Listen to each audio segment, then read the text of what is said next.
Vera já deveria estar a caminho da casa da filha no interior, mas o ônibus foi cancelado por causa do temporal. Sem saber o que fazer até a noite, decidiu ir ao restaurante onde acontecia a festa da empresa do marido. Como a entrada principal estava fechada, passou pelo corredor de serviço, mas ao ouvir o que o marido dizia atrás da porta, entrou em pânico. Bem-vindos ao canal Recanto das Histórias. Aqui é o Léo e uma nova história já vai começar. Mas antes, escrevam nos comentários de onde vocês estão assistindo. Esperamos que gostem da história. Vera estava à janela, olhando a chuva forte cobrir o pátio. As gotas caíam tão densas que a casa vizinha do outro lado da rua mal se enxergava. Só os quadrados amarelos das janelas piscavam através do véu cinza. Na cozinha, o chá esfriava. Ao lado, um pão de queijo comido pela metade. E na cadeira, uma mala de viagem cuidadosamente fechada desde a véspera. Era preciso partir às 10 da manhã.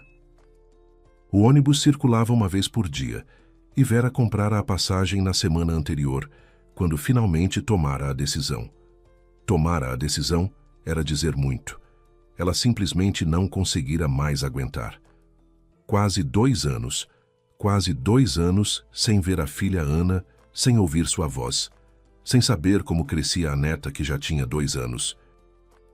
2 anos de um ser humano pequenino, e a avó tinha nos braços apenas 2 vezes, na maternidade e 1 mês depois da alta, quando Ana ainda aparecia e ainda conversava com a mãe normalmente. Depois, tudo se rompeu. Não de repente, não num único dia. Primeiro, Ana passou a ligar com menos frequência. Depois, respondia de forma curta, seca, como se não estivesse falando com a mãe, mas com uma conhecida distante. Vera mandava mensagens, às vezes longas, às vezes apenas "como você está?". Mas as respostas chegavam cada vez mais raramente, e quando chegavam eram tão frias que Vera ficava um longo tempo com o telefone nas mãos, relendo, tentando entender o que havia feito de errado. Nesses momentos, Sérgio costumava entrar na cozinha, servir chá, sentar na cadeira de frente e balançar a cabeça. "Vera, o que é isso de novo? Grudada no telefone outra vez?" Ela não responde, Sérgio. Já são 3 dias de silêncio. E por que você se surpreende? Eu já te disse, ela tem a própria vida agora, o próprio marido, os próprios afazeres. Nós somos passado para ela. Não fale assim. Ela é minha filha. Sua filha cresceu faz tempo. E sabe de uma coisa? Ela só quer uma coisa de você: o apartamento. Ela está esperando a gente envelhecer para ficar com tudo. Já ouvi histórias assim no trabalho. Os rapazes contam como os filhos depois tomam os apartamentos. Vera não discutia. Não porque acreditasse, mas porque Sérgio dizia aquilo com tanta segurança, tanta calma, com aquele ar de quem simplesmente quer proteger, que contestar parecia tolice. Afinal, ele não gritava, não proibia, apenas explicava.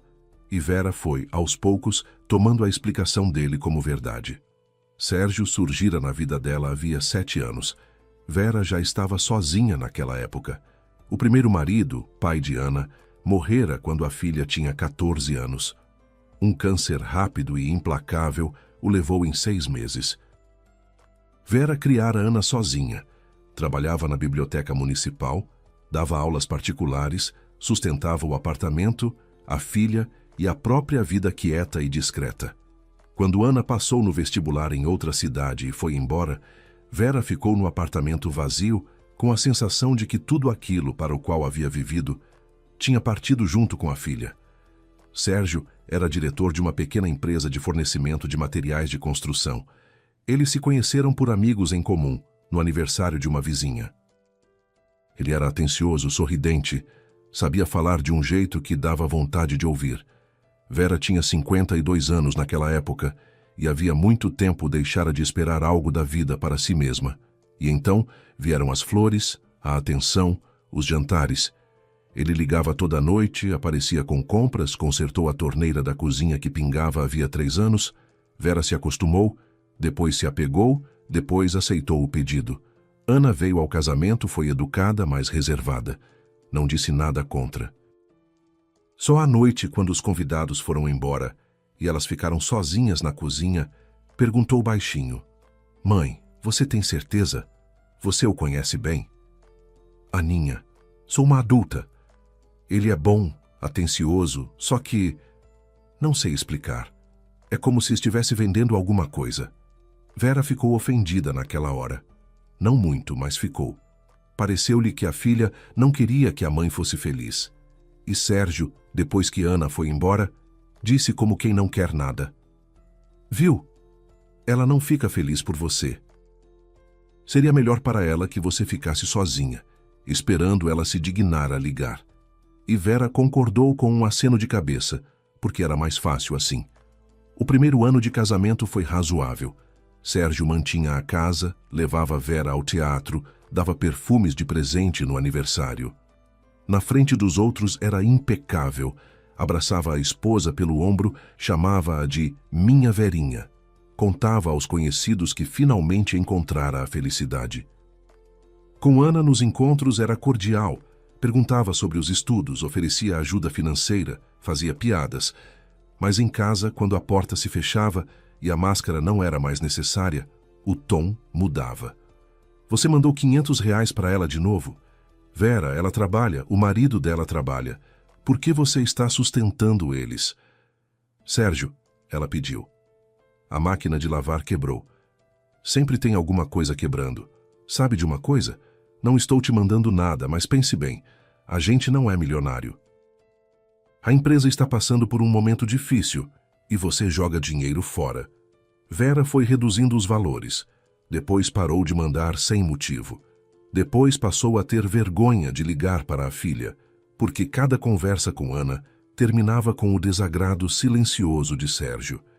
Ele não fazia cenas, apenas suspirava ou fazia comentários no jantar, ou dizia algo como: sua filha ligou de novo. Quer dizer que precisa de alguma coisa de novo. E Vera começava a sentir culpa, embora não soubesse explicar bem por quê. E então a ligação com Ana começou a se romper de verdade. Mensagens ficavam sem resposta. Ligações iam para o vazio. Certa vez, Vera discou para a filha 4 vezes num único dia e não conseguiu falar nenhuma. À noite chegou uma mensagem curta: Mãe, estou ocupada, a gente fala depois. E pronto. Depois, nada. Sérgio sentou ao lado de Vera no sofá, abraçou-a pelos ombros e disse: Eu sei que dói, mas eu avisei. Ela te cortou. Ela tem a família dela agora, e você não é mais necessária para ela. Aceite isso, Verinha. Estou com você. Não vou a lugar nenhum. E Vera chorou no ombro dele, sem imaginar que estava abraçando o homem que havia roubado a filha dela. O tempo passou. Vera aprendeu a viver com aquela ferida. Não a curou. Apenas se acostumou com a dor, como se acostuma com uma doença crônica.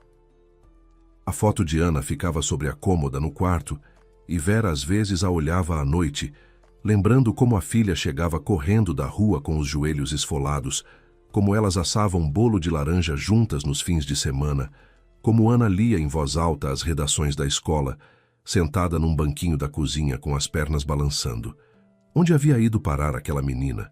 Será que de fato cresceu e foi embora sem olhar para trás? Mas havia uma semana, algo mudou. Vera estava arrumando o armário e encontrou um álbum antigo com fotos da infância de Ana. O primeiro dentinho, o primeiro dia de aula, o primeiro boneco de pano que fizeram juntas. Vera folheou as páginas e de repente percebeu que não aguentava mais. Não conseguia mais ficar sentada esperando a filha ligar primeiro. Ela era a mãe e ela mesma iria até lá. A decisão foi difícil de tomar. Vera passou 3 dias andando pelo apartamento, ensaiando mentalmente o que diria à filha. Depois foi ao shopping e demorou muito escolhendo um presente para a neta. Ficou com um coelho de pelúcia de orelhas compridas e um vestidinhos de crochê com florinhas. A vendedora embrulhou tudo num saco de presente com fitas cor-de-rosa, e Vera voltou para casa abraçando o pacote ao peito como se já fosse a netinha. A Sérgio, ela disse com cautela no jantar: Sérgio, quero ir ver a Ana. Tentar conversar. Ele não levantou os olhos do prato, Ficou calado um momento, depois deu de ombros. Lá você. Só não se surpreenda se ela não te deixar entrar. Você não era necessária para ela há 2 anos. Por que de repente vai ser agora? Talvez eu mesma tenha culpa. Talvez devesse ter ido antes. Você não tem culpa, Vera. É ela assim. Mas vá, já que decidiu. Só não chore depois. Ele voltou ao prato e Vera sentiu que algo se contraía por dentro. Não pelas palavras dele, pela indiferença. Ele estava completamente alheio. Não se preocupava, não tentava dissuadi-la. Simplesmente afastou-a como se afasta uma mosca. De manhã, Vera acordou cedo. Sérgio já não dormia. Estava na cozinha tomando café e passando os olhos no celular. Usava uma camisa passada, calça bem arrumada. Não a roupa do dia a dia, mas uma roupa social elegante. "Para onde você vai tão elegante?" perguntou Vera, servindo chá. "Eu já falei. Aniversário da empresa. 10 anos. O restaurante Cais, à beira do rio, a partir das 6 da tarde. Festa fechada, parceiros, brindes, tudo como manda o figurino. Volto tarde, não me espere. Posso ir também? Para parabenizá-lo?" "Verinha, isso é uma confraternização de negócios. Lá são pessoas de empresa, conversa sobre contratos, essas coisas chatas. Você não vai se sentir bem, vai até a Ana e não se preocupa." Ele terminou o café, deu um beijo no alto da cabeça dela e foi embora. Disse que até à noite estaria no escritório preparando o salão e recebendo os convidados que chegassem mais cedo. Vera o acompanhou com o olhar da janela, depois verificou a mala. O presente, o álbum com fotos, a carteira, o documento, o celular. Tudo no lugar. Abotoou o casaco, ergueu a gola e saiu. No terminal rodoviário havia pouca gente. A chuva que começara durante a noite se transformara numa tempestade de verdade até a manhã. Vera estava sentada numa cadeira de plástico na sala de espera, aquecendo as mãos em torno de um copinho de papelão com café da máquina. O café era ruim, doce demais, morno, mas ela bebia em goles pequenos para ter algo para fazer com as mãos. Ao lado, uma mulher de blusa de frio discutia com alguém da família ao telefone. E perto da janela, um senhor de boné cochilava com a cabeça apoiada na própria mala. O anúncio soou às 10 para as 10. Viagem cancelada por causa das condições da estrada. Próxima saída amanhã, sujeita à liberação da pista. Vera ouvia a voz monótona de mulher no alto-falante e sentia a esperança que havia juntado migalha por migalha ao longo de uma semana inteira se desintegrar.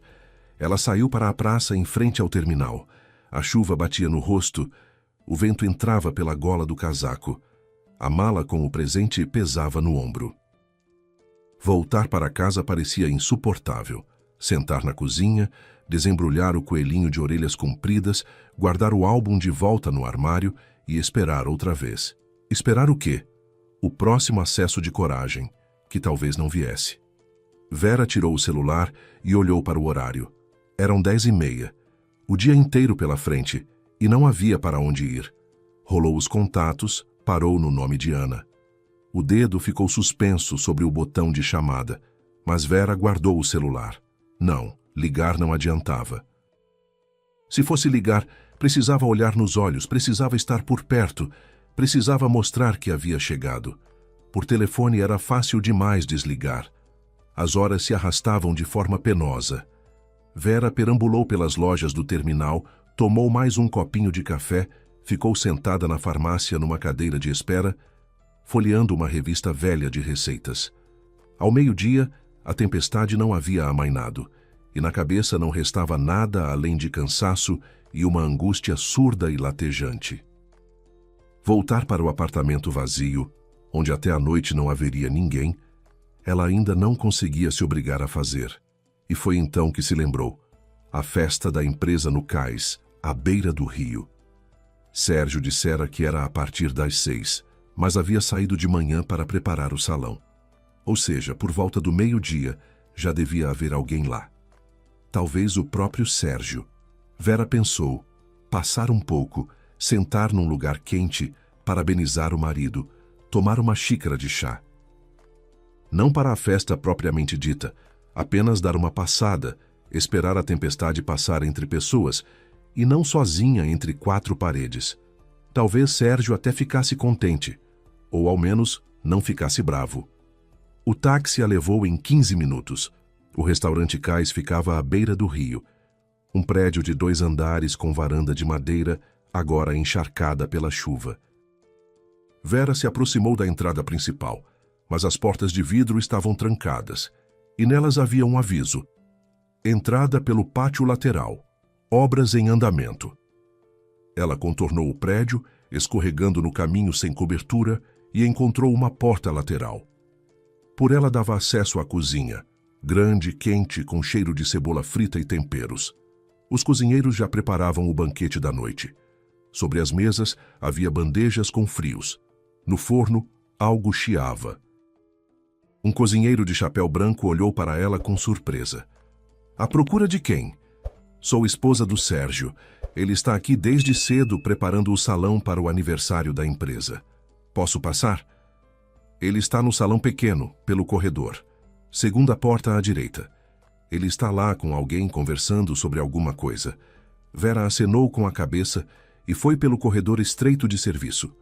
Cheirava a comida e a produto de limpeza. No chão havia um tapete de borracha. Ao longo das paredes engradados com garrafas. Mais adiante, pelo corredor, funcionários montavam mesas. Ouvia-se o barulho de louças e vozes abafadas. A segunda porta à direita estava entreaberta. Vera já estendera a mão para empurrá-la, mas se paralisou. De dentro veio a voz de Sérgio. Não a voz festiva, não a voz organizadora, mas outra. Baixa, profissional, com uma pontada de ironia. Não, ela foi embora. Pegou o ônibus de manhã para ir à filha. Volta só à noite, se é que volta. Então temos tempo de sobra. Uma voz feminina, suave, respondeu com calma. E se voltar mais cedo? Não vai voltar. Ela ficou 2 anos sem falar com a Ana. São conversas para o dia todo. Se a filha deixar ela entrar. Eu passei anos explicando a ela que a filha a abandonou. Ela mesma já acredita nisso. Vera recuou a mão da porta. Os dedos tremiam, não de frio, mas de algo diferente, a sensação de que o chão sob seus pés havia se tornado movediço. Ela se encostou à parede do corredor e parou de respirar. Do outro lado da porta houve silêncio por alguns segundos. Só o tinido de uma colherinha na borda de uma xícara. Depois, Sérgio voltou a falar, e Vera o ouviu afastar a cadeira como quem se acomoda melhor. Inga, você está nervosa à toa. Tudo está seguindo o plano. A Vera não vai a lugar nenhum. Em 7 anos ela nunca duvidou de nada. Nunca. Porque eu fiz tudo com cuidado. Com cuidado, quer dizer sem deixar ponta solta. E a sua Ana quase chegou lá 2 vezes. 2 vezes. E nos 2 casos eu fechei tudo. A primeira foi quando ela foi vasculhar os extratos bancários, lembra? Eu disse a Vera que a Ana havia tentado abrir um cartão de crédito no nome dela sem autorização. Vera quase arrancou a cabeça da filha pelo telefone. Até eu precisei ligar. Ela mesma escreveu uma coisa para a Ana que a filha ficou 1 mês sem dar sinal de vida. E a segunda? A segunda foi quando a Ana apareceu sem avisar e me pegou com os documentos. Lembra que eu te liguei? Ela viu os extratos e começou a fazer perguntas. Mas eu expliquei que eram papéis de trabalho, que a Vera estava por dentro, que a gente conduz um negócio junto. E depois disse à Vera que a Ana estava vasculhando nossos documentos, querendo saber o quanto a gente tinha nas contas. Vera ficou perturbada, mas acreditou, porque a essa altura ela já estava acostumada a pensar que a filha era interesseira e estranha. Vera ficou parada no corredor, apertando a mala contra o abdômen. O coelho macio de orelhas compridas premia suas costelas por dentro do pacote. Ela ouvia cada palavra, e cada palavra era como um golpe, não cortante, não ensurdecedor, mas embotado, opressivo, daqueles que escurecem a visão e dão vontade de sentar no chão. A voz de Inga. Agora Vera a reconheceu. Era Inga, a contadora da empresa, uma mulher magra de cabelo curto, que certa vez fora à casa deles na virada do ano e dera uma caixa de bombons de presente para Vera. A voz de Inga soava objetiva, sem sombra de compaixão. Tudo bem, com a Ana você se virou. Mas agora o problema é outro. Os papéis precisam ser assinados até o fim do mês, caso a Vera puxe o fio ou comece a fazer perguntas. Não vai começar. Ela nunca lê o que assina. Eu digo, isso é seguro, isso é para a casa, isso é da Receita Federal. E ela assina. Em 7 anos ela assinou tanta coisa que não se lembra nem da metade. Mas esse contrato não é seguro. É um aporte de investimento na empresa. 200 mil. Se ela ler, não vai ler. Eu digo que é um investimento familiar, que o dinheiro volta com juros em 1 ano. Ela vai acenar com a cabeça e assinar. Daqui a 6 meses a empresa vai à falência. Falência no papel. E todas as dívidas ficam com ela. E o dinheiro já vai estar com a gente. Com a gente, quer dizer quanto para mim? Igual ao de sempre. 30% pelas transações e pelo silêncio. Inga ficou calada um momento, depois disse, tudo bem, mas preciso que esteja tudo limpo. As designações dos pagamentos eu vou descrever como despesas operacionais. Já existem 3 contratos que posso retroagir. Vera parou de ouvir os números. Ela havia entendido o essencial, e esse essencial não era sobre dinheiro. O dinheiro era assustador, mas secundário. O essencial era outra coisa. Ela não havia perdido a filha. Haviam roubado a filha dela. Vera cobriu a boca com a palma da mão e fechou os olhos.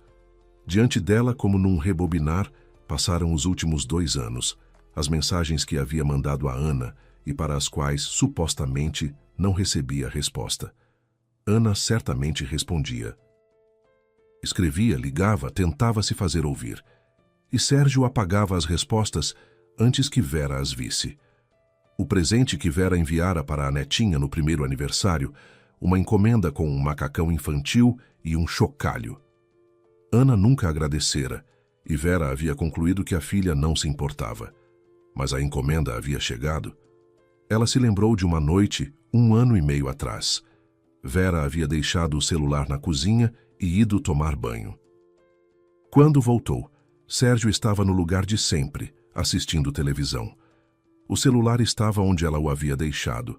Mas na manhã seguinte, Vera notou que a última mensagem de Ana na conversa era de 2 semanas atrás. Ela havia pensado que a filha simplesmente não escrevia, mas agora entendia. Sérgio apagava as mensagens recebidas e as cartas. Ana enviava cartas, de papel, comuns. Vera havia mencionado isso certa vez, numa conversa com uma vizinha, comentando que a filha nem ao menos escrevia. Mas talvez as cartas estivessem lá na caixa de correio e Sérgio as recolhesse toda manhã. Você não precisa descer as escadas, o joelho está ruim, eu mesmo pego.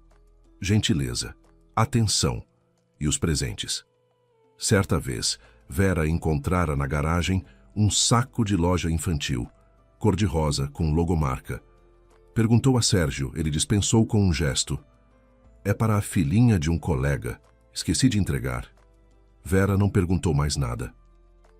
Quantos outros sacos desses havia na garagem? Do outro lado da porta, Sérgio deu uma risada baixa, satisfeita.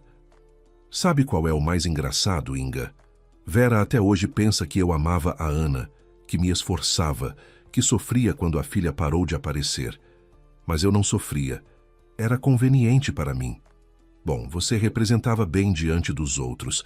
No aniversário da Vera, você fez um brinde tão bonito sobre família, sobre a filha, sobre como somos uma só família. Eu quase acreditei. Deformação profissional. 7 anos vendendo material de construção te ensinam a vender qualquer coisa. Vera ouviu Inga dar um riso. Depois, o farfalhar de papéis. Bom, voltando ao assunto. Os documentos eu preparo até quarta-feira. Você leva a Vera ao cartório? Ela assina. O importante é que antes disso ela não se encontre com a Ana. Se a mocinha meter o nariz e começar a fazer perguntas, tudo pode desmoronar. Não vai se encontrar, não há como. A Vera foi até lá, mas não vai adiantar. A Ana pode até deixá-la entrar, mas não vai querer conversar. Eu me encarreguei disso. A última coisa que a filha recebeu da mãe foi uma mensagem onde a Vera supostamente escreveu que se envergonha da família dela e não quer conhecer a neta. Eu mesmo mandei do celular dela enquanto ela dormia. Depois disso, não se perdoa. E se reconciliar? As mulheres são imprevisíveis. Não vai reconciliar.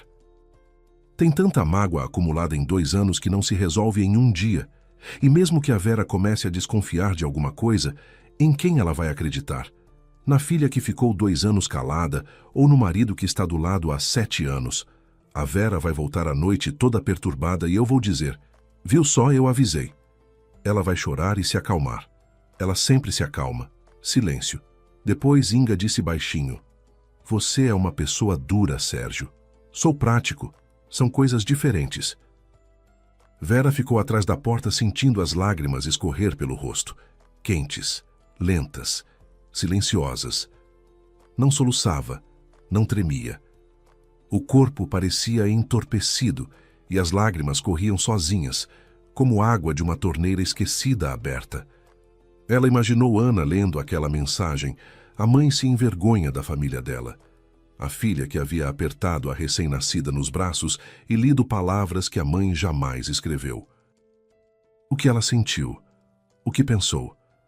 Quantas noites sem dormir tentando entender o que havia feito de errado, porque a mãe a havia tratado assim.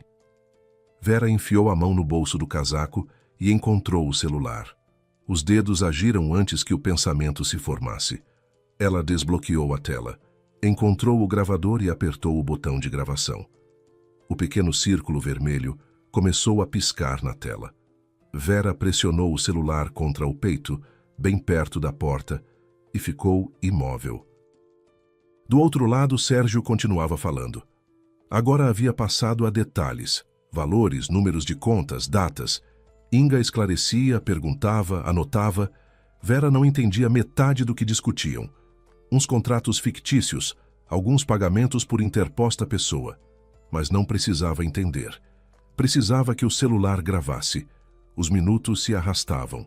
Do salão grande, mais adiante pelo corredor, vinham batidas de louça, vozes de garçons, tilintar de taças sendo posicionadas nas mesas. Até a noite ainda faltavam algumas horas, e os funcionários preparavam tudo para a festa. Vera pensou que à noite chegaria ali gente que considerava Sérgio um homem de bem, um diretor bem-sucedido, um bom chefe de família. Ergueriam taças pelos 10 anos da empresa. E não saberiam que a empresa era uma fachada por trás da qual o marido dela enganara a esposa durante anos. Sérgio tornou a falar, e em sua voz surgiu uma nota que Vera já havia ouvido antes de passagem, nos momentos em que ele achava que ela não prestava atenção. Uma nota de desprezo. O principal problema da Vera é um só. Ela é bondosa. Bondosa até a ingenuidade. Diz a ela que o céu é verde e ela acredita se você disser com a cara certa. Eu digo há 7 anos que a filha não a ama, e ela chora e concorda toda vez. Nunca verificou. Nunca ligou para Ana para perguntar diretamente: filha, o que está acontecendo? Porque tem medo de ouvir a resposta. E eu me aproveito disso. E se ela tivesse ligado, aí teria desmoronado tudo? Mas ela não vai ligar. Não é do feitio dela. Ela vai ficar sentada e aguentando até eu dizer que pode parar. Inga respondeu algo, mas Vera já não ouvia. Ela recolheu o celular no bolso, sem parar a gravação, e devagar, tentando não bater os saltos no piso frio, voltou pelo corredor. Passou pelos engradados de garrafas, pelo tapete de borracha, pela cozinha onde o cozinheiro picava cheiro verde sem levantar a cabeça, e saiu pela porta lateral para a rua. A chuva continuava caindo, o vento a arremessava em rajadas, mas Vera não sentia frio. Estava parada no caminho encharcado, abraçando a mala com o coelho e o álbum, olhando para a frente com um olhar vazio e imóvel. 7 anos. 7 anos viveu com um homem que dizia as palavras certas na sua presença, afagava sua cabeça, chamava-a de Verinha, e pelas costas destruía a única coisa que ela tinha. Não o dinheiro. O dinheiro era bobagem. Ele destruía o vínculo dela com a filha. Ele foi cortando Ana de forma tão metódica quanto cortava pão no jantar, com movimentos uniformes e cuidadosos, sem pressa. E o mais assustador não era que ele fazia isso. O mais assustador era que ela deixava. Não sabia, mas deixava. porque era mais cômodo acreditar no marido do que fazer perguntas, porque era mais fácil concordar que a filha era ingrata do que admitir que o marido mentia. Vera tirou o celular e parou a gravação. O arquivo havia sido salvo. 23 minutos. Ela verificou. A voz de Sérgio estava nítida, a de Inga mais baixa, mas compreensível. Era suficiente. Ela ergueu o braço para chamar um táxi e reparou que a mão não tremia. Por dentro, estava vazia. Não de dor, não de medo, mas vazia mesmo, como um cômodo de onde retiraram todos os móveis. A dor viria depois, o medo também. Mas agora, neste minuto, Vera sentia apenas uma coisa: clareza. Aquela clareza cristalina e fria que vem quando não é mais possível se enganar. O táxi chegou em 7 minutos. Vera sentou no banco de trás, deu o endereço, o seu, o de casa, e recostou-se no encosto. O motorista, um rapaz jovem com boné, olhou para ela pelo espelho retrovisor e perguntou: "A senhora não está bem? Está muito pálida." "Não, obrigada, está tudo certo." Ela virou-se para a janela. Lá fora desfilavam ruas molhadas pela chuva, pedestres com guarda-chuvas, carros com os faróis acesos. Um dia comum de temporal, uma cidade comum, pessoas comuns, vida comum. E dentro de Vera, tudo havia desabado. Ela pegou o celular e abriu os contatos. O dedo pairou sobre o nome de Ana. Ligar agora do táxi, com as bochechas molhadas de lágrimas, com o tremor na voz que não se esconde. Ou esperar, se acalmar, se preparar. Vera se lembrou das palavras de Sérgio. Ela não vai ligar, não é do feitio dela. Ela vai ficar sentada e aguentando. O dedo pressionou a chamada. Os sinais foram longos. 1, 2, 3, 5. Vera os contava e sentia que a cada chamada sem resposta, algo dentro dela se contraía ainda mais. 8º sinal. 9.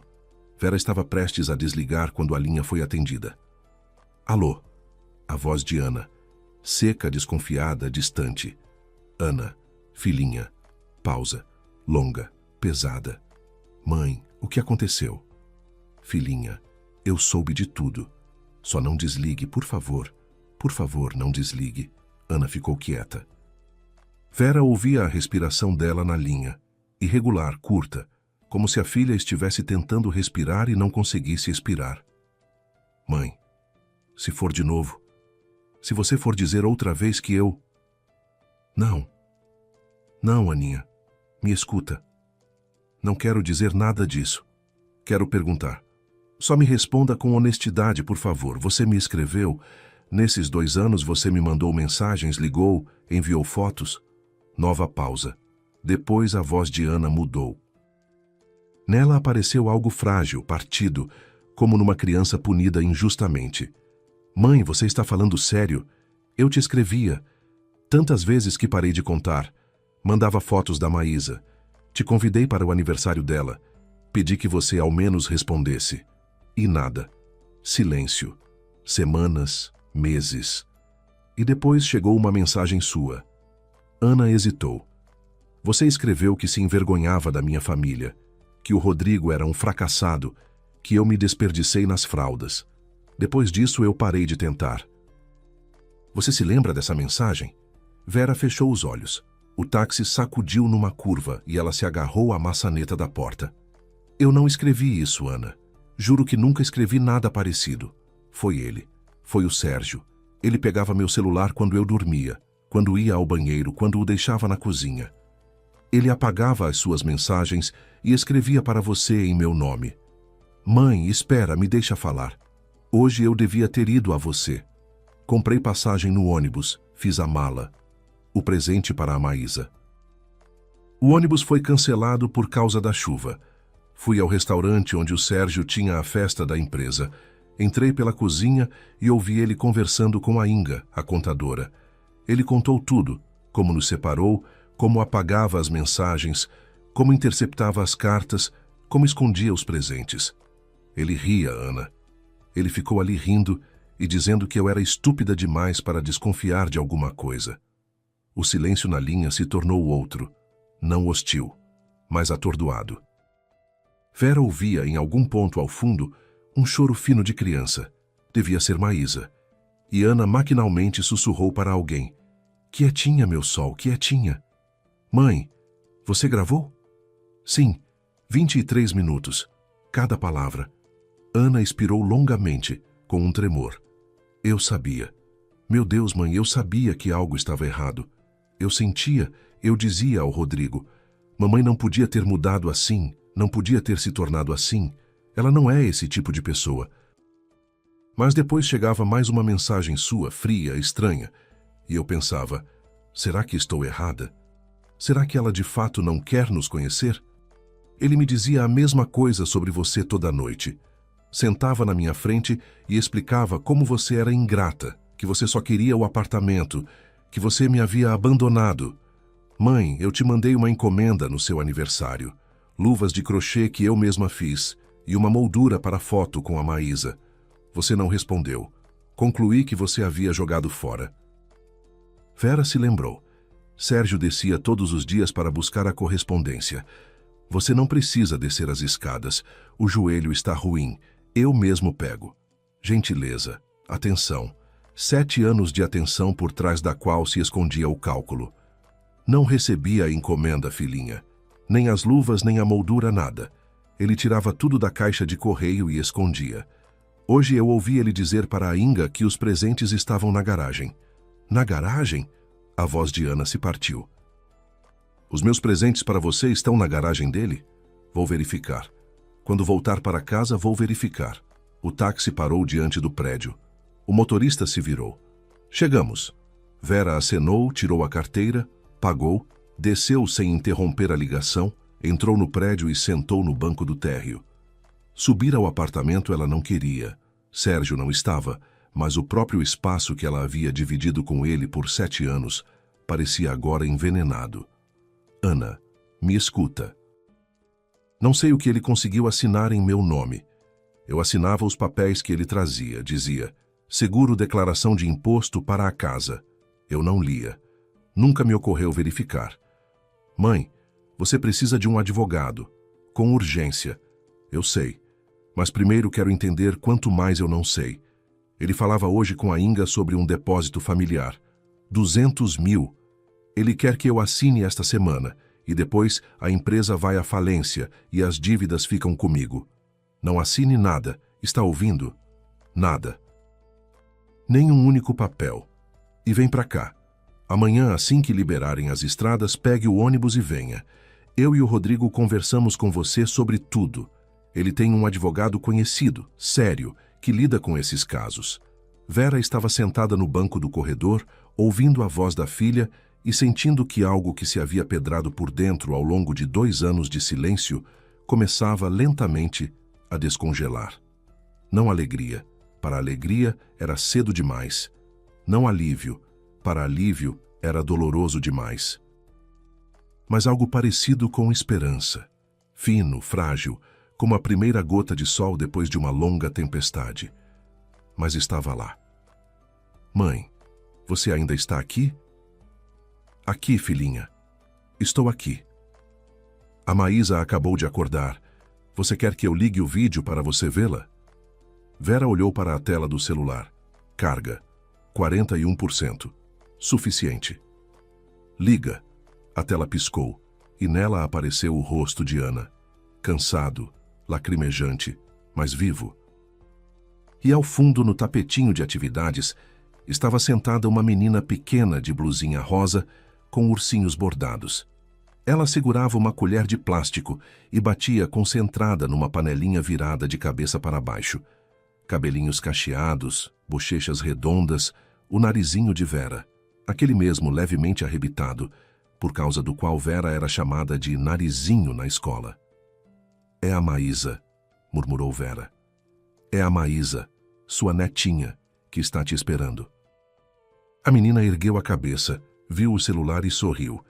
Largo, mostrando os 4 dentinhos. Depois estendeu a colher para a tela e disse algo ininteligível, que soava como vó. Vera pressionou o celular aos lábios e chorou. Não como havia chorado no corredor do restaurante, em silêncio e entorpecida, mas de verdade, em voz alta, sem se envergonhar nem do corredor, nem do eco, nem da vizinha do segundo andar, que naquele exato momento descia com o lixo e parou no patamar sem saber se passava ou não. Vera passou a noite quase sem dormir.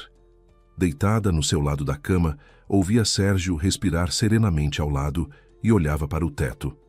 Ele voltara da festa tarde, por volta das 11, cheirando a uísque e a colônia cara. Espreitou a cozinha, onde Vera estava sentada com uma xícara de chá frio, e perguntou com naturalidade: "Você está em casa?" Parou na soleira da cozinha, ligeiramente franzido. "Achei que você estivesse na casa da Ana. O ônibus foi cancelado por causa da chuva." "Não fui. Viu só, quer dizer, não era para ser. Eu te disse, não se agite. Se precisar, vai na semana que vem." "Embora, para ser franco, não vejo sentido. A Ana não vai nem abrir a porta." Vera acenou sem levantar os olhos. A colherinha estava no pires, e Vera examinava com atenção o próprio reflexo na superfície convexa, deformado, invertido, estranho. Sérgio ficou um tempo na soleira, desejou boa noite e foi para o quarto. Ela esperou que ele dormisse e levantou silenciosamente. Descalça, foi até o corredor, tirou o celular do bolso do casaco e verificou a gravação. O arquivo estava no lugar, 23 minutos e 14 segundos. Ela fez uma cópia na nuvem. Depois mandou para Ana pelo aplicativo de mensagens. Pensou um pouco e mandou outra vez para o próprio e-mail reserva, que havia criado 2 anos atrás para comunicados da biblioteca e sobre o qual Sérgio não sabia. 3 cópias, em 3 lugares diferentes. Isso ele não apagaria mais. Depois Vera foi até o quartinho de despejo, onde ficava um cofre pequeno com documentos.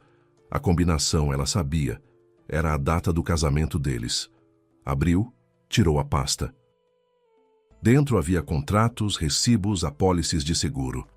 Vera folheou os papéis, relendo cada linha, e com cada folha percebia que os estava vendo pela primeira vez, embora em muitos deles constasse a própria assinatura. Um contrato de crédito de 120 mil, assinado 1 ano e meio atrás. Um contrato de fiança pelas obrigações da empresa.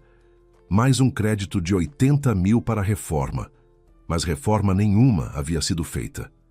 Vera fotografou cada documento, fechou o cofre e voltou para a cama. De manhã, Sérgio saiu mais cedo do que o habitual. Deu um beijo na bochecha de Vera. Disse que a noite chegaria tarde. Afazeres depois do aniversário, precisava despedir os parceiros. Vera acenou com a cabeça, sorriu, desejou-lhe um bom dia.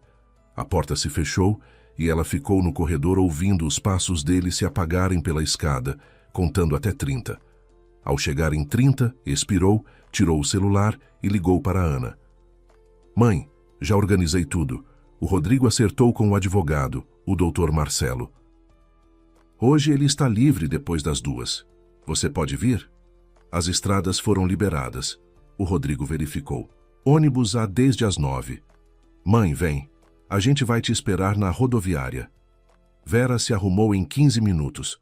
Colocou na mala a pasta com as fotos dos documentos, o celular com a gravação, o documento, o presente para Maísa, o coelhinho de orelhas compridas, também levou. Antes de sair, parou diante do espelho no corredor. Via uma mulher de 59 anos, com olheiras fundas e lábios cerrados. Vera endireitou a gola do casaco, ergueu o queixo e saiu. Na rodoviária havia muito movimento.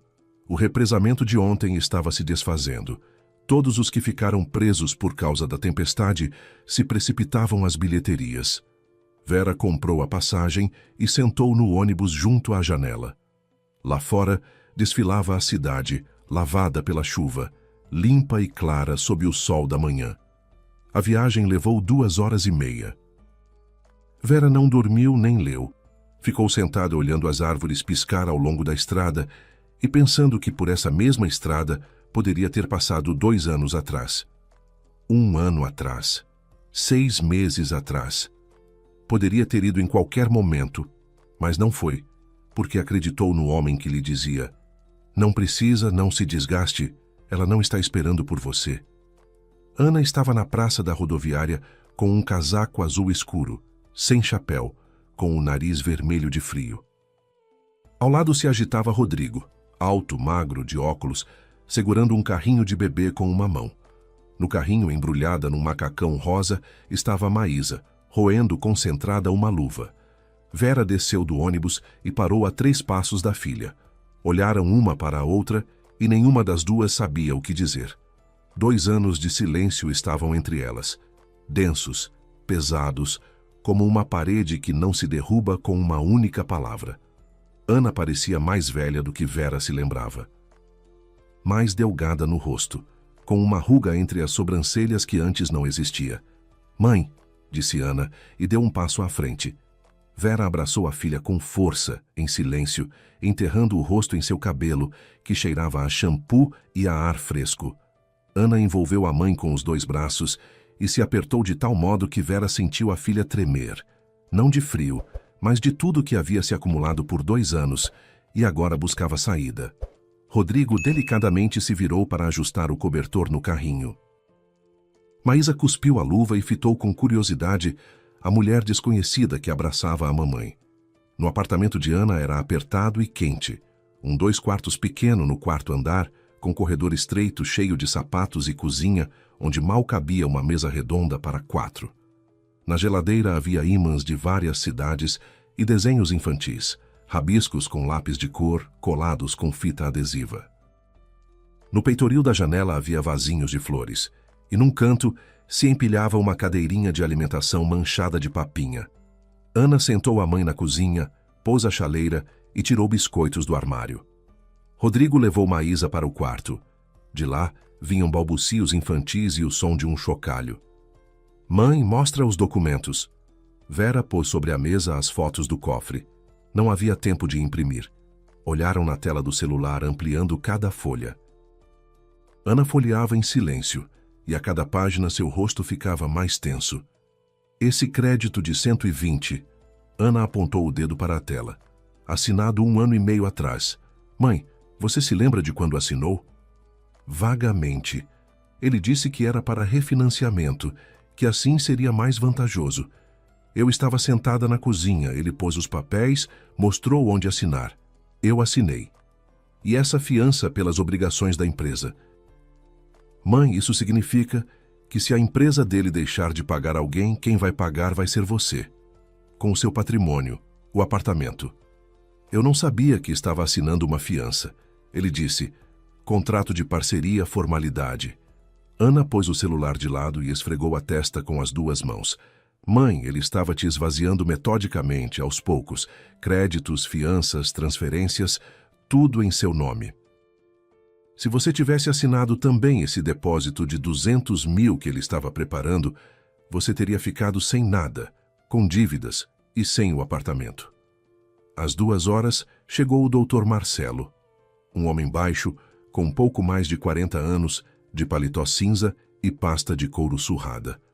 Sentou-se à mesa da cozinha, aceitou a xícara de chá que Ana lhe serviu e nas 2 horas seguintes, Vera lhe contou tudo. O advogado ouvia em silêncio, fazia anotações num caderno e de vez em quando lançava perguntas breves. Quando exatamente existe alguma cópia? Quem estava presente no momento da assinatura?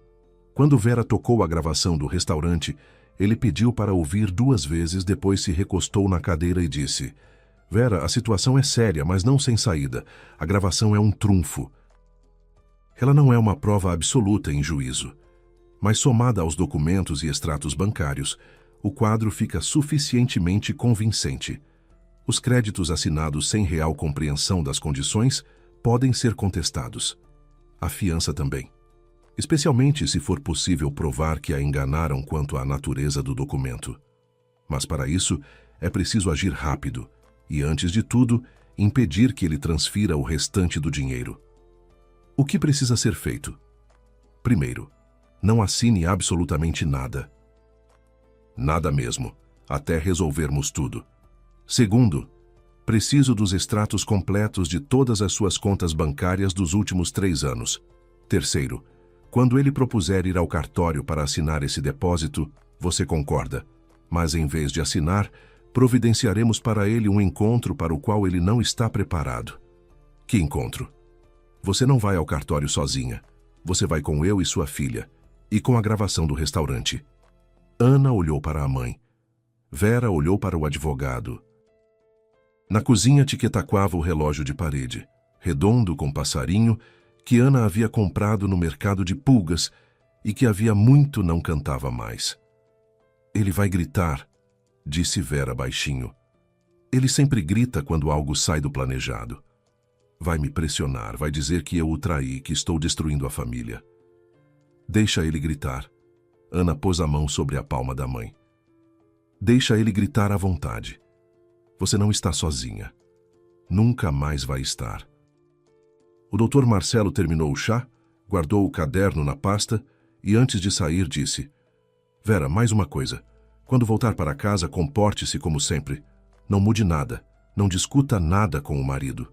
Se ele perguntar onde você estava, diga que foi à casa de uma amiga. Precisamos que ele se sinta seguro e ele mesmo a leve ao cartório. É importante. Vera acenou com a cabeça. Ela entendia.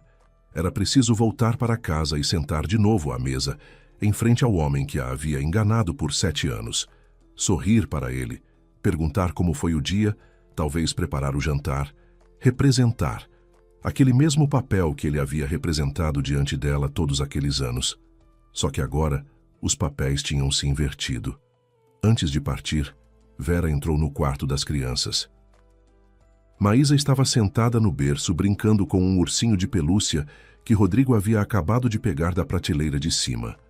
Ao ver a avó, ela ergueu os braços e disse o seu vó, que Vera ouvira no dia anterior pela videochamada e que agora soava ao vivo, alto e imperioso. Vera pegou a netinha nos braços. A menina era quentinha, pesadinha, cheirava a creme de bebê e a papinha de leite.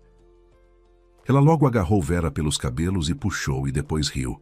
Sonoro, cristalino, como só riem as crianças pequenas para quem o mundo ainda não se divide em honesto e desonesto. Maísa, é a vovó, disse Ana de trás. A vovó Vera. Ela vai vir te visitar com frequência agora. Vera abraçou a netinha e olhou para a prateleira acima do berço. Ali havia uma moldura com foto de Vera, jovem, com uns 35 anos, segurando a pequena Ana no colo. A foto fora tirada no sítio. No verão, as duas riam. Ana segurava uma flor de campo. Ao lado da moldura havia um envelope fechado, com o endereço de remetente de Ana e o carimbo dos correios de 1 ano atrás. O que é isso? Perguntou Vera. É uma carta que eu te mandei na virada do ano. Voltou. No envelope tem uma anotação. Destinatária recusou o recebimento. Vera pegou o envelope. A letra de Ana, redonda, cuidadosa, do lado da frente, e uma anotação estranha à caneta azul feita por alguém nos correios. Destinatária recusou. Sérgio foi aos correios e recusou a carta da filha para a mãe. Ela guardou o envelope na mala, beijou Maísa na cabeça e a passou para Ana. Vou para casa, preciso esperar ele mesmo marcar a data com o cartório. O Dr. Marcelo disse que pode ser ainda esta semana. Mãe, tome cuidado. Se ele desconfiar de alguma coisa, não vai desconfiar. Ele tem certeza de que não estou por dentro de nada. Ele mesmo disse. Ela nunca vai verificar. Vera saiu do prédio e caminhou até o ponto de ônibus. O asfalto brilhava ainda molhado, o sol estava se pondo, tingindo as poças de laranja. Na mala estava o presente para a netinha, que ela havia esquecido de entregar. Estava ocupada demais, sem tempo para o coelhinho. Tudo bem, ela voltaria em breve e entregaria tudo que estava em dívida. Não os presentes, mas o tempo. 2 anos de tempo roubado que ela pretendia recuperar. Sérgio trouxe o assunto 2 dias depois. Vera estava ao fogão mexendo o caldo. Quando ele entrou na cozinha, pendurou o paletó no encosto da cadeira e anunciou com entusiasmo que havia acertado com o cartório para sexta-feira. Verinha precisa dar uma passada para assinar os papéis. Te falei. Depósito familiar. Investimento na empresa. É vantajoso. Daqui a 1 ano volta com juros. O cartório vai explicar tudo no local. Só leve o documento. Tudo bem, Sérgio. A que horas você passa aqui? Às 10h30. Vista uma roupa bonita. É um cartório sério. Ele foi se trocar e Vera apagou o fogo debaixo da panela e ligou para Ana. 3 toques. A filha atendeu imediatamente. Sexta-feira. O cartório fica na Rua das Acácias, escritório do Dr. Carvalho. A gente vai estar lá às 10h45. Já aviso o Dr. Marcelo. Mãe, como você está? Bem, estou fazendo caldo. Ana ficou em silêncio. Depois disse baixinho. Segura. Faltam 2 dias. Vera viveu esses 2 dias como o advogado pediu. Fez os cafés da manhã normalmente, assistiu televisão, foi ao mercado comprar mantimentos. Sérgio chegava do trabalho, jantava, contava coisas sobre os parceiros e as entregas, e Vera ouvia, acenava e servia mais comida. Algumas vezes se pegou examinando o rosto dele, tentando enxergar algo verdadeiro, e não encontrava. As mesmas ruguinhas nos cantos dos olhos, o mesmo hábito de esfregar o nariz quando pensava, a mesma voz que por 7 anos lhe dissera boa noite. Tudo familiar e tudo estranho, como uma mobília que você julgava sua, e ela era alugada. Na quinta-feira à noite, Vera desceu à garagem. Sérgio havia saído para um encontro com colegas e prometera não voltar antes das 10. A garagem era abafada, cheirava a graxa e umidade. Vera acendeu a luz, uma lâmpada fraca sob um abajur de lata, e começou a procurar. Uma estante com ferramentas, caixas com peças diversas, pneus velhos num canto. Atrás da estante, encostada na parede, havia uma grande caixa de papelão vedada com fita adesiva. Vera cortou a fita com uma faca de cozinha que havia trazido. Dentro havia sacos. Um saco cor-de-rosa de loja infantil, aquele mesmo que ela havia visto 1 ano atrás e sobre o qual Sérgio dissera: é para a filhinha de um colega. Dentro, um macacão de recém-nascido com etiqueta de preço e um bichinho de pelúcia ainda no celofane. Embaixo, mais um saco com luvas de crochê feitas à mão com um bilhetinho. Mamãezinha, feliz ano novo. Use e não passe frio. Ana. Uma moldura com foto de Maísa de vestidinhos branco e laço na cabeça. Primeiro aniversário. Um cartão com letras tortas. Ana o havia escrito em nome da netinha. Vovó Vera, da Maísa, eu te amo e estou esperando. Vera estava sentada no piso de cimento da garagem, mexendo no conteúdo da caixa, apertando contra o rosto as luvas de crochê feitas pela filha. O fio cheirava a pó e a tempo. 1 ano. 1 ano inteiro essas luvas estiveram ali, a 3 metros do carro com o qual Sérgio ia trabalhar todas as manhãs. Ela fotografou o conteúdo da caixa, cada objeto separado, com o bilhetinho, com as etiquetas, com os carimbos. Depois arrumou tudo de volta, vedou com fita e pôs no lugar. Levantou-se, apagou a luz e subiu para o apartamento. Quando Sérgio chegou às 10h30, Vera já estava na cama com um livro e com voz sonolenta perguntou: como foi o encontro? Bem. Os parceiros estão satisfeitos. Dorme. Amanhã tem que acordar cedo. A sexta-feira amanheceu com sol tímido após os dias de chuva. Vera colocou o vestido cinza escuro, que sempre guardava para ocasiões importantes, penteou o cabelo, passou batom. Sérgio aprovou com um aceno. Está bonita, vamos. Foram em silêncio. Sérgio ouvia rádio, tamborilando os dedos no volante no ritmo da música. Vera olhava pela janela e sentia o coração bater alto e rápido, como antes de uma prova. Na bolsinha estava o celular com a gravação, por precaução, embora o Dr. Marcelo dissesse que tinha uma cópia. O cartório ficava no 2º andar de um prédio de tijolos na parte antiga da cidade. Escada estreita, corrimão de madeira, cheiro de papel e madeira velha. Sérgio subia na frente segurando Vera pelo cotovelo, solícito, cavalheiresco, como sempre havia feito em 7 anos. Esse gesto antes lhe parecia seguro e protetor, agora parecia o de um carcereiro. Ele empurrou a porta do escritório e entrou, e parou. Atrás da mesa do tabelião estava o próprio Dr. Carvalho, um homem roliço com bigode e óculos na ponta do nariz. Numa cadeira junto à parede estava sentada Ana, e num canto, com a pasta sobre o joelho, o Dr. Marcelo. O rosto de Sérgio mudou em fração de segundo. Vera via isso de lado, pois estava um pouco atrás e o observava de perfil. Primeiro os instantes de incompreensão, como de quem abriu uma porta no quarto errado. Depois, o reconhecimento. Depois a raiva, rápida como um relâmpago logo engolida para dentro. O que é isso? Ele se voltou para Vera. O que é tudo isso? Senta, Sérgio, disse Vera, e passou por ele em direção à mesa. Vera, o que a sua filha está fazendo aqui? Quem é esse homem? Ele acenou em direção ao advogado. Eu te trouxe para assinar papéis, e aqui... Senta, repetiu Vera. E algo em sua voz fez Sérgio calar. A tranquilidade. A voz era baixa e tranquila. Simplesmente nela já não havia o que ele estava acostumado. Não havia submissão. Sérgio sentou pesadamente, fazendo a cadeira ranger, lançando um olhar rápido e cortante para Ana. Ana, se você está se metendo de novo na nossa vida com a minha mãe... Sérgio. O Dr. Marcelo abriu a pasta e tirou alguns documentos. Representa os interesses da sua esposa, Vera. Temos uma série de questões sobre documentos financeiros que Vera assinou ao longo dos últimos anos. Que documentos? São assuntos de família. Não lhe dizem respeito.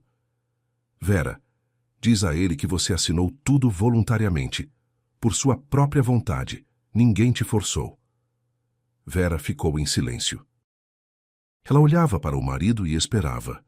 O Dr. Marcelo pôs sobre a mesa os extratos bancários impressos. Crédito de 120 mil no nome de Vera. O dinheiro foi transferido para a conta da empresa no mesmo dia. Crédito de 80 mil. O mesmo.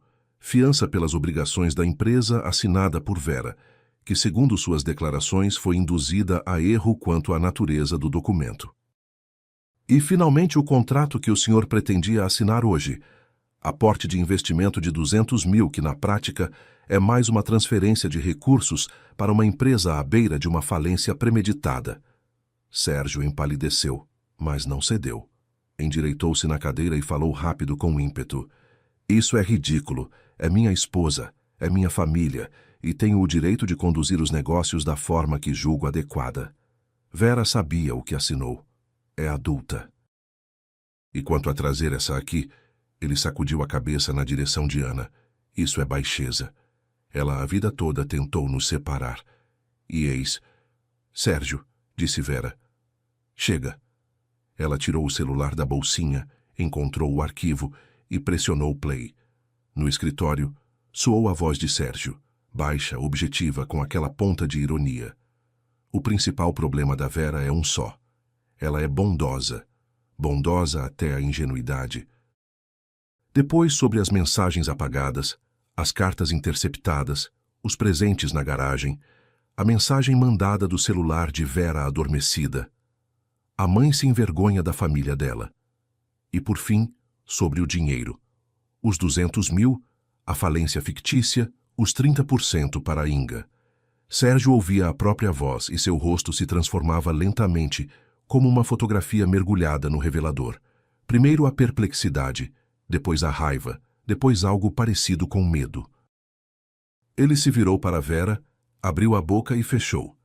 O tabelião Dr. Carvalho tirou os óculos, limpou-os com um lenço e disse baixinho: Sérgio, nestas circunstâncias não posso autenticar a transação. Recomendo que o senhor consulte seu próprio advogado. O Dr. Marcelo fechou a pasta.